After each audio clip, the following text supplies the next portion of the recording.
बिस्मिल्लाहिर्रहमानिर्रहीम रब्बि इश्रह ली सदरी व यस्सिर ली अमरी वहलुल उक़दतम मिन लिसानी यफ़क़हू क़ौली रब्बि ज़िदनी इल्मा सदक़ल्लाहुल अज़ीम। स्टूडेंट्स, प्रीवियस लेक्चर में हम जो है वो अलजबरा ऑफ टेंसर पढ़ रहे थे और उसमें सबसे पहले मैंने आपको एडिशन ऑफ टेंसर बताया, फिर मैंने आपको सब्ट्रैक्शन ऑफ टेंसर बताया, फिर मैंने स्केलर मल्टीप्लिकेशन टेंसर्स की बताई, फिर मैंने आपको आउटर मल्टीप्लिकेशन ऑफ टेंसर बताया। आफ्टर दैट मैंने आपको कॉन्ट्रैक्शन बताया, फिर मैंने आपको इनर प्रोडक्ट बताया। ठीक है, और उसके बाद इनर प्रोडक्ट के बाद बच्चों हमने जो वर्किंग की, फिर हमने कोशेंट थ्योरम पढ़ा। आफ्टर दैट फिर हमने सिमेट्रिक और एंटी सिमेट्रिक जो है वो प्रॉपर्टी पढ़ी टेंसर की। ठीक है, और फिर उसके थ्योरम पढ़े, रिलेटेड थ्योरम्स, उसकी स्टेटमेंट को समझा। फिर उसके बाद invariance of symmetric and anti symmetric property of a tensor पढ़ा, और फिर fundamental property of tensor equation पढ़ी। तो अब ये चीजें अब जिस स्टूडेंट्स के जहन में होगी, ये इसकी अंडरस्टैंडिंग इनको जिस स्टूडेंट्स के जहन में होगी, वही स्टूडेंट्स एमसीक्यूज को सॉल्व कर सकता है। वही किसी तरह का भी जब एमसीक्यूज इसके रिलेटेड आ जाए तो वो उसको डील कर सकते हैं। तो अदरवाइज जिसको अब नहीं आएगी, तो वो अगर एमसीक्यूज थोड़ा सा चेंज कर दिया जाए तो वो उसको समझ नहीं आएगी, क्योंकि मैंने पहले भी बताया कि इसमें ढेरों तरह के एमसीक्यूज बन सकते हैं। थोड़ी सी स्लाइटली चेंजिंग करें तो वहां पे एमसीक्यूज चेंज हो जाता है। ठीक है, तो जो रट्टा लगाएगा उसको समझ नहीं आएगी। सिर्फ इसकी स्टेटमेंट्स को, थ्योरम की और डेफिनेशंस को अंडरस्टैंड करना है, जैसे मैं बता रहा हूँ आपको। तो थ्योरम भी मैंने आपको कुछ करवाए हैं, कुछ नहीं करवाए मैंने, क्योंकि टाइम के रिस्पेक्ट के टाइम शॉर्ट है, तो ताकि आपकी मेन चीज जो है वो सिलेबस कवर हो जाए सारे का सारा। आप लोगों ने उसी तरह उसको फॉलो करना है। तो आज जो है वो हम नेक्स्ट उसी को कंटिन्यू कर रहे हैं आगे, वो है जीरो टेंसर। जीरो टेंसर बच्चों क्या होता है? इससे पहले आपने जीरो ऑर्डर पढ़ा हुआ है। ठीक है, किसी भी टेंसर का जीरो ऑर्डर पढ़ा हुआ है आपने, या रैंक जीरो पढ़ा हुआ है। जीरो टेंसर नहीं पढ़ा हुआ आपने। ठीक है, अब जीरो टेंसर किसको बोलेंगे? A tensor whose components relatively to one coordinate system and therefore also relatively to every coordinate system are all zero is known as zero tensor। ठीक है, तो बच्चों एक टेंसर जो है जिसके component relatively to one coordinate system and therefore also relatively to every coordinate system are all zero। ठीक है, तो उसको जीरो टेंसर कहते हैं। बेटा सिंपली इसमें स्टेटमेंट समझ आ रही है बात की, आसान लफ्जों में बात की हुई है कि ऐसा टेंसर जिसमें जिसके कंपोनेंट्स जो होते हैं एक कोऑर्डिनेट सिस्टम्स के लिहाज से, ठीक है, वो जीरो हों। और फिर वो कहता है कि उसी टेंसर के अगर हम ओवरऑल देखें हर कोऑर्डिनेट सिस्टम के लिहाज से उसके कंपोनेंट चेक करें तो वो जीरो हों। ठीक है, तो उसको जीरो ऑर्डर टेंसर बोलते हैं। मतलब कहने का कि कोई भी स्टूडेंट्स हमारे पास टेंसर है, उसके जितने भी कंपोनेंट हैं उनको हमने पहले एक कोऑर्डिनेट सिस्टम के रिस्पेक्ट देखना है कि उसका आंसर जीरो आता है। ठीक है, फिर आप उसको जितने भी कोऑर्डिनेट सिस्टम है, कोई भी जितने ढेरों बन सकते हैं कोऑर्डिनेट सिस्टम ना, जैसे के टू के डैश, फिर के डैश टू के डबल डैश, के डबल डैश टू के ट्रिपल डैश, के ट्रिपल डैश टू के फोर्थ डैश, या फिर के वन डैश टू से के टू के डबल डैश, के टू के ट्रिपल डैश, किस तरह भी बन सकता है। तो हर लिहाज से उसका आंसर जो है वो जीरो है, तो उसको बोलेंगे zero tensor.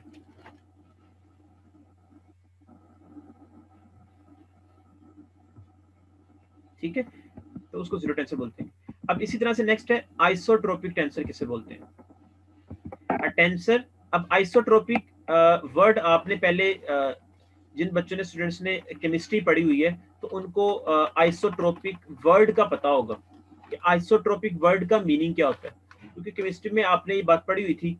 I think so first year के अंदर भी पढ़ी होगी या सेकंड ईयर के अंदर भी, और 9th 10th में पढ़ी होगी बात आपने कि आइसोट्रोपिक प्रॉपर्टी किसको कहते हैं। कि आइसोट्रोपिक प्रॉपर्टी किसी भी एलिमेंट की उसको बोलते हैं कि जिसमें उसके एलिमेंट्स सेम होते हैं।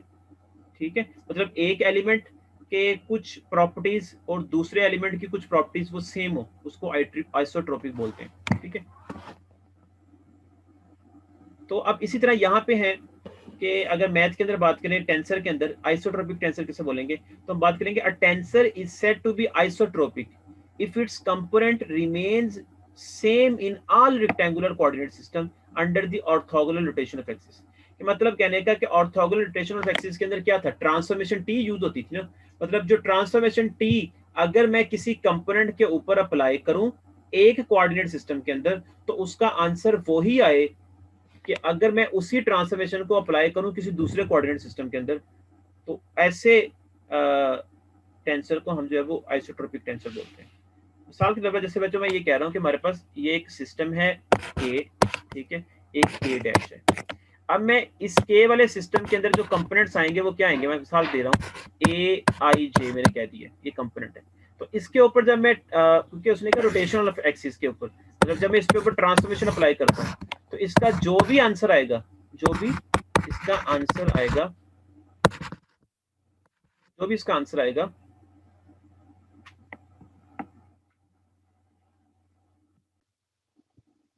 तो स्टूडेंट्स तो इस के डैश के अंदर अगर हम एलिमेंट्स लें, यही वाला एलिमेंट ए आई जे, तो उसके ऊपर जब ट्रांसफॉर्मेशन अप्लाई करें, सॉरी अब जब के डैश के अंदर लिया तो फिर वो उसको लिखना पड़ेगा एम और एम लिखना, क्योंकि आई जे नहीं लिख सकते।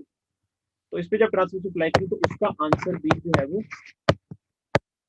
सेम हो, ठीक है। तो उस केस पे हम कह सकते हैं कि ये एलिमेंट और ये एलिमेंट जो है वो हमारे पास आइसोट्रोपिक टेंसर, ठीक है। तो यही बात यहाँ पे की हुई है। A tensor is said to be isotropic if its component remains same in all rectangular Cartesian coordinate system under the orthogonal rotation of the axis, ठीक है। अब उसने एमसीक्यूज के लिए आपको इधर नोट में देखने की बातें आपने दी टेंसर ऑफ ऑर्डर जीरो। अब जो टेंसर है ऑर्डर जीरो का, अब ऑर्डर जीरो का जो टेंसर है उसको हमने क्या बढ़ा हुआ है, स्केलर है, ठीक है। आर ऑल आइसोट्रोपिक, ये हमने, ठीक है। तो वो सारे क्या होते हैं, आइसोट्रोपिक होते हैं।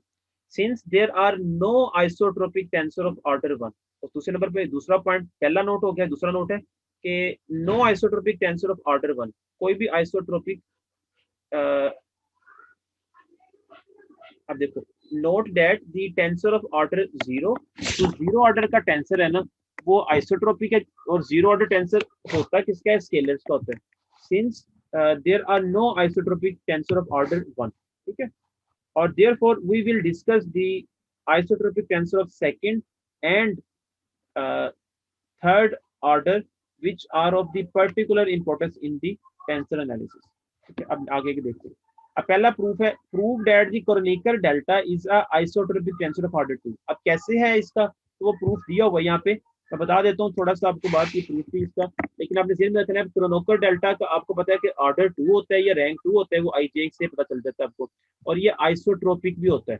इससे पहले हमने बात पढ़ी थी कि क्रोनोकर डेल्टा जो था वो सिमेट्रिक टेंसर भी होता है, लेकिन जो हमारे पास अब देखो ना क्रोनोकर डेल्टा के रिलेटेड हमें कितनी बातें समझ आ गई, मतलब कितने एमसीक्यूज बन सकते हैं। ये पूछा जा सकता है क्रोनोकर डेल्टा का ऑर्डर कितने आप बताओगे, टू।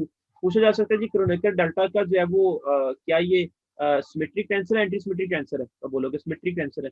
इसी तरह पूछा जा सकता है जी क्रोनोकर डेल्टा जो है वो क्या आइसोट्रोपिक टेंसर है या नहीं, तो बोलोगे आइसोट्रोपिक टेंसर। तो तीन चार तरह के एमसीक्यूज इसमें सिंपल सिंपल बन सकते हैं एक वर्ड से। इसी तरह से अल्टरनेटिव टेंसर में बात करें तो इसका ऑर्डर कितने, तीन एलिमेंट्स है, तीन ऑर्डर है। इस क्या ये हमारे पास सिमेट्रिक है, एंटी सिमेट्रिक है, ये एंटी सिमेट्रिक टेंसर है, ठीक है। क्या ये आइसोट्रोपिक है, जी आइसोट्रोपिक भी है, ठीक है ना। तो ये आपने ध्यान में रखना है। अब इसका प्रूफ बता देता हूँ कैसे। We know that the equation of transformation for the second order tensor A I J, तो उसमें ट्रांसफॉर्मेशन इक्वेशन क्या होगी, तो ए डैश एम एन में लिख रहे हैं हम के टू के डैश, तो वो ए आई जे में लिखेंगे, तो पहले एम आएगा, फिर आई इधर से आ गया, फिर एन आएगा इधर से, जे इधर से आ गया। अब हम क्या करेंगे, क्योंकि हमने डेल्टा आई जे की बता रहे हैं, तो यहाँ पे बच्चों मैं क्या करता हूँ, ए आई जे को मैं रिप्लेस कर देता हूँ डेल्टा आई जे के साथ क्वेश्चन वन में।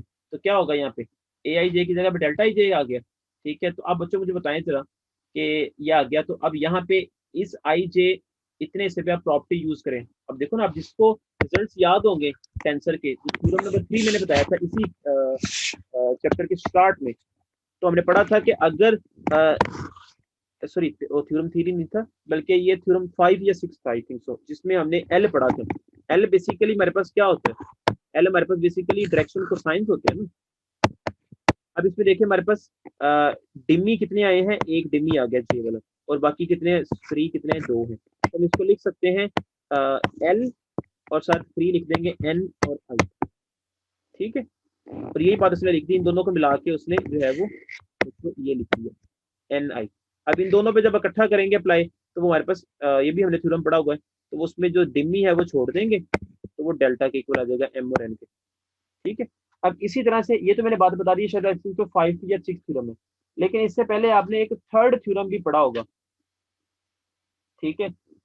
जब हमने टेंसर का चैप्टर स्टार्ट किया था, तो वहां पे हमने ये बात पढ़ी थी, उसमें हमारे पास था थर्ड थ्योरम वाले में, वहां पे हमारे पास दोनों डेल्टा थे कि अगर दोनों डेल्टा हो, यहाँ पे लिखा हो आई जे और साथ लिखा हो जे के, वहां पे मैंने पढ़ा था कि दोनों डेल्टा के अंदर एक मी है और दो फ्री इंडेक्स है, तो हम क्या लिखेंगे, डेल्टा में लिखेंगे लेकिन फ्री इंडेक्स में लिखेंगे आई के।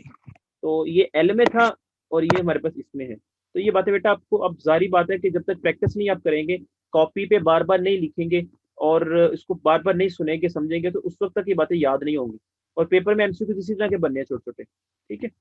तो जब ये चीज बन गई तो हमारे पास अब यही हमारा टारगेट था कि हमने देखा कि जो हमने डेल्टा आई जे लिया जो आइसोट्रोपिक टेंसर था, पहले हमने के अंदर हमने कहा था कि वो है, तो इसी तरह हमने एंड पे प्रूव कर दिया वो के डैश के अंदर भी डेल्टा एम एन आ रहा है।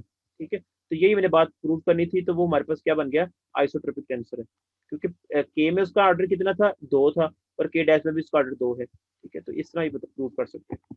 इसी तरह से वो नीचे अल्टरनेटिंग वाला भी है, वो प्रूफ मैं नहीं करवा रहा, इसी तरह ही प्रूफ है उसका। नेक्स्ट है isotropic tensor of higher order.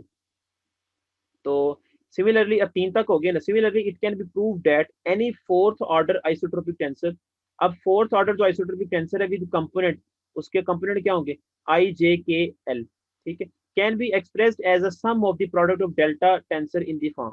ठीक है। अब आपसे पूछा जाए एमसीक्यूज में कि फोर्थ ऑर्डर आइसोट्रोपिक टेंसर को हम किस तरह जो है वो एक्सप्रेस कर सकते हैं, तो बच्चों हम उसको डेल्टा में एक्सप्रेस कर सकते हैं, और वो इस तरह 3 फॉर्म में कन्वर्ट कर सकते हैं। उसमें लैम्डा म्यू और न्यू जो है, इसको पढ़ते हैं लैम्डा, इसको पढ़ते हैं म्यू, इसको पढ़ते हैं न्यू। ठीक है। ये न्यू इसको ऐसे पढ़ते हैं। ठीक है। तो ये स्केलर इनवेरिएंट है। अब इसी तरह से most general isotropic tensor of order 5 का जो आइसोट्रोपिक टेंसर है, वो लीनियर कॉम्बिनेशन बनाता है 10 टर्म्स का, और वो टर्म्स इस तरह की होती है। ठीक है। इसी तरह जो आइसोट्रोपिक टेंसर है ऑर्डर 6 का, वो लीनियर कॉम्बिनेशन बनाता है 15 टर्म्स के साथ, और वो फॉर्म इस तरह की बनती है। ठीक है। इसी तरह से मोस्ट जनरल आइसोट्रोपिक टेंसर जो है वो ऑर्डर 7 का, वो लीनियर कॉम्बिनेशन होता है 105 टर्म्स का, और उसकी फॉर्म इस तरह की होती है। ठीक है। ये छोटे छोटे एमसीक्यूज आपको जेल में अब रखने हैं। अब इसी तरह से बच्चों नेक्स्ट आता है टेंसर कैलकुलस। अब टेंसर कैलकुलस के अंदर बेटा डिफरेंशिएशन ऑफ टेंसर है। ठीक है। तो ये कहता है कि अगर हमारे पास इफ ये हमारे पास टेंसर है, उसका ऑर्डर एन है। ठीक है। तो अगर उसका पार्शियल डेरिवेटिव लेते हैं with respect to x p, तो वो उसका टेंसर का ऑर्डर कितना होगा पार्शियल डेरिवेटिव के, कि जितना टोटल का ऑर्डर होगा ना एन का, ठीक है, उसके अंदर एक जमा कर देंगे। अगर मेरे पास यहाँ पे उसने दिया होता, सिंपली स्टूडेंट्स कहा होता है, जैसे यहाँ पे ए आई जे के, अब इसका ऑर्डर कितना है, 3 ऑर्डर है इसका। ठीक है। अब मुझे कहा जाता है जी इसका डेरिवेटिव लें, partial derivative with respect to x p ने, मैं लूंगा partial derivative A I J के पार्शियल एक्स पी। ठीक है।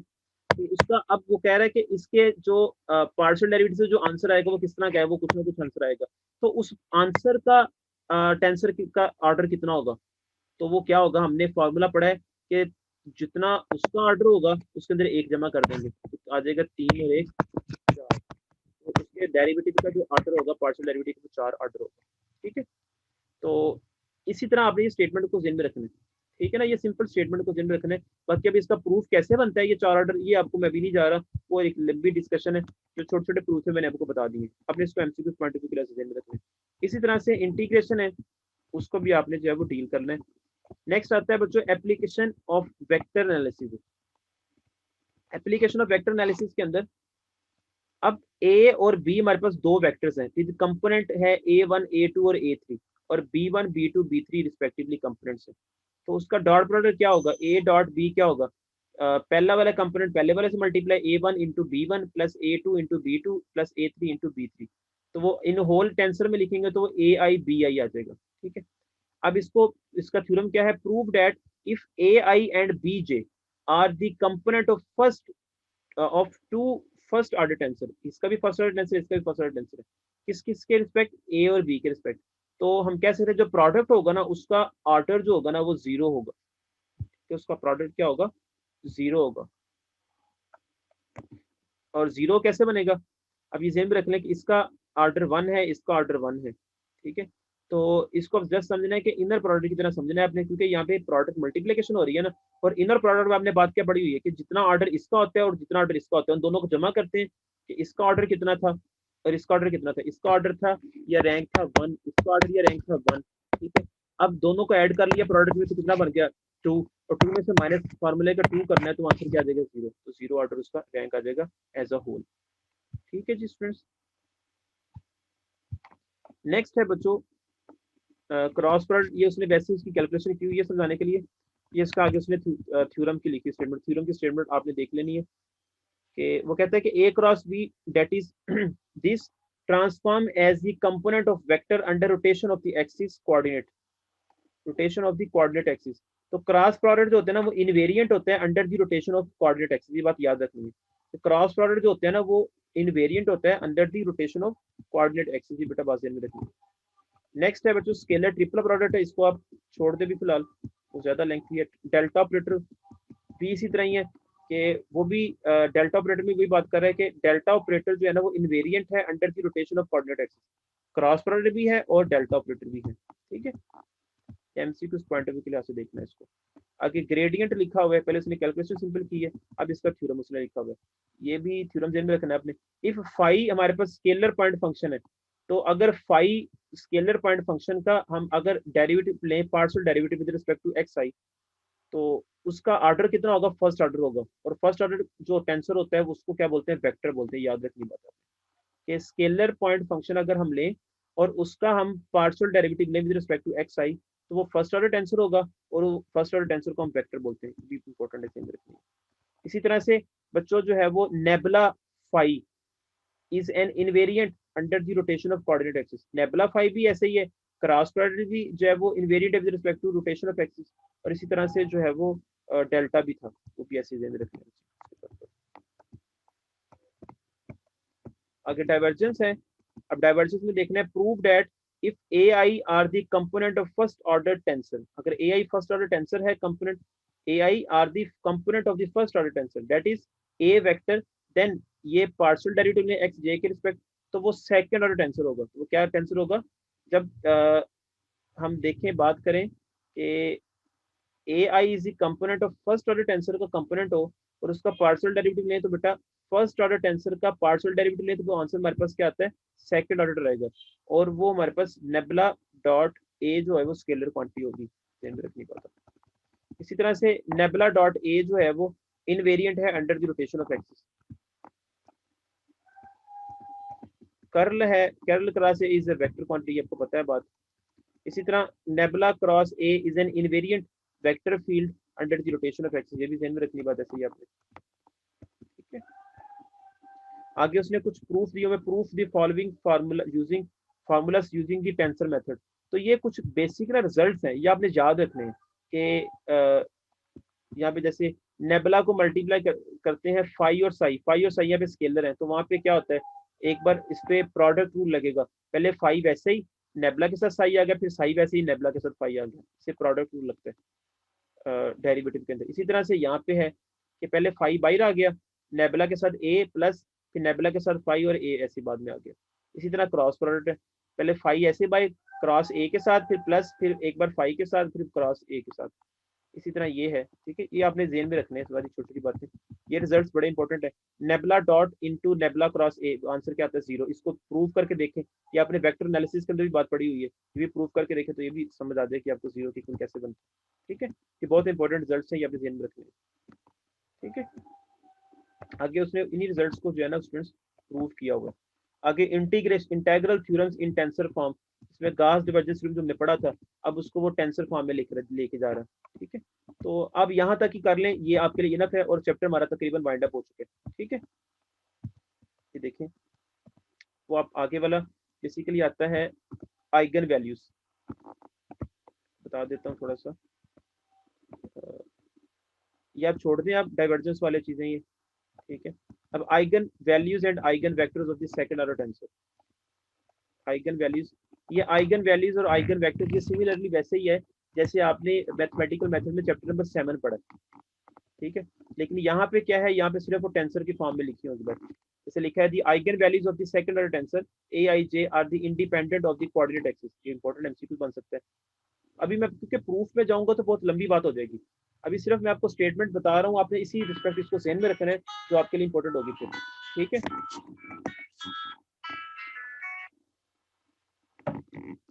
कि हमारे पास क्या है, इनवेरियंस ऑफ आइगन वैल्यूज क्या है, the eigen values of a second order tensor A I J are independent of the coordinate axis. बेटा बच्चों अपनी बात याद रखनी है, ये जो आइगन वैल्यूज होती है सेकंड ऑर्डर टेंसर की, वो इंडिपेंडेंट होती है कोऑर्डिनेट एक्सिस के रिस्पेक्ट, ठीक है। आगे वो आइगन वैल्यूज और आइगन वेक्टर्स कैसे फाइंड करते हैं, ये वैसे ही है तरीका का मेथड इसका जिस तरह आपने 7 चैप्टर में किया था। लेकिन सारी बात है अभी क्योंकि क्वेश्चन पेपर में आने नहीं है तो मैं ये डिटेल में नहीं जा रहा, सिर्फ आपको स्टेटमेंट्स के बारे में बता रहा हूँ क्योंकि टाइम भी इतना नहीं है और आपका टाइम भी वाइंड अप हो जाए। नेक्स्ट है बच्चों, prove that the eigen values of all real symmetric tensor A I J are all sorry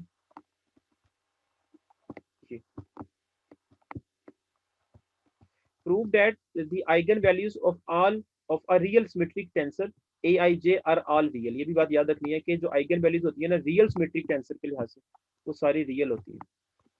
इसी तरह से prove that eigen vectors of real symmetric tensor aij corresponding to two distinct eigen values are orthogonal होती है, मतलब perpendicular to each other होती है, perpendicular to each other. इसी तरह से आगे principal axis and principal directions आ जाती हैं, वो आप रहने दें फिलहाल, ठीक है।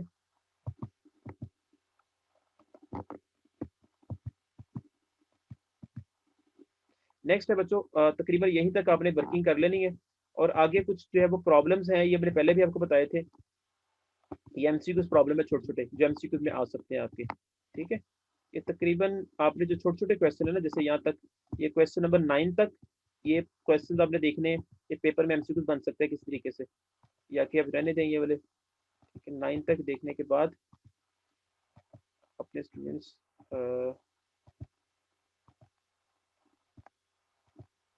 मतलब जो मैंने आपको टॉपिक जितने पढ़ाए ना टेंसर्स के, ठीक है ना, उसमें जो एमसीक्यू पॉइंट ऑफ व्यू के लिहाज से जो छोटे छोटे क्वेश्चन बन सकते हैं जो एमसीक्यूज के लिए, आपने एक्सरसाइज में से चेक कर लेने।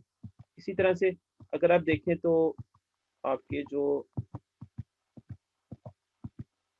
अनसॉल्व्ड एक्सरसाइज है, जैसे ये अनसॉल्व्ड के अंदर, तो यहाँ पे प्रॉब्लम नंबर 1 2 लेके यहाँ तक जाएगा, ये तकरीबन 14 तक चला जाएगा क्वेश्चन, एक 15 भी है, वो जारी बात लॉन्ग क्वेश्चन बन जाएंगे, लेकिन आपको मेथड आपको पता है कि ऑर्थोगोनल का क्या है दूसरे का क्या है, तो जो छोटे छोटे क्वेश्चन बेटा जो बन सकते हैं ना आपने वो इसमें से अनसॉल्व में से और सॉल्व में से आपने ट्राई करते हैं।